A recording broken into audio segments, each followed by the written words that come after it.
Thank you రాజు గారు, శిరీష్ గారు. నా లైఫ్లోకి ఏ టైంలో మళ్ళీ వచ్చారో నాకు తెలుసు. ఇవన్నీ నేను మళ్ళీ మాట్లాడతాను.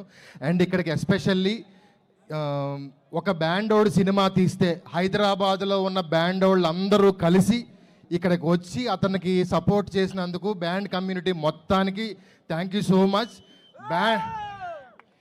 బ్యాండోళ్ళని అంటే ఒకప్పుడు మేకప్ వేసేవాడిని మేకప్ అని పిలువన్నాడు, ఇప్పుడు అతను మేకప్ ఆర్టిస్ట్ అయ్యాడు.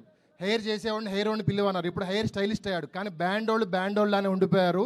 ఈ సినిమా అయ్యేసరికి బ్యాండోళ్ళు అందరినీ బ్యాండ్ ఆర్టిస్ట్ అనే గౌరవం తీసుకొచ్చే సినిమా తీస్తున్నాం. ఆదిత్య బ్లడ్లో చిన్నప్పటి నుంచి పుట్టినప్పటి నుంచి అతని బ్లడ్లో ఆ బ్యాండ్ అనే కల్చర్, హైదరాబాద్ అనే కల్చర్ ఈ సినిమాలో తీసుకురాబోతున్నాడు. ఇప్పటి వరకు 100 సంవత్సరాల తెలుగు సినిమా చరిత్రలో వేల సినిమాలు హైదరాబాద్లో తీశారు, కానీ Hyderabad culture, Hyderabad smell, Hyderabad flavour తెలిసేలాంటి ఫస్ట్ సినిమా ఇదే కాబోతుంది. దేత్తడి త్వరలో రాబోతున్నాం. Please bless. Thank you so much. Thank you Prasanna garu. We wishing you all the very best to the entire team.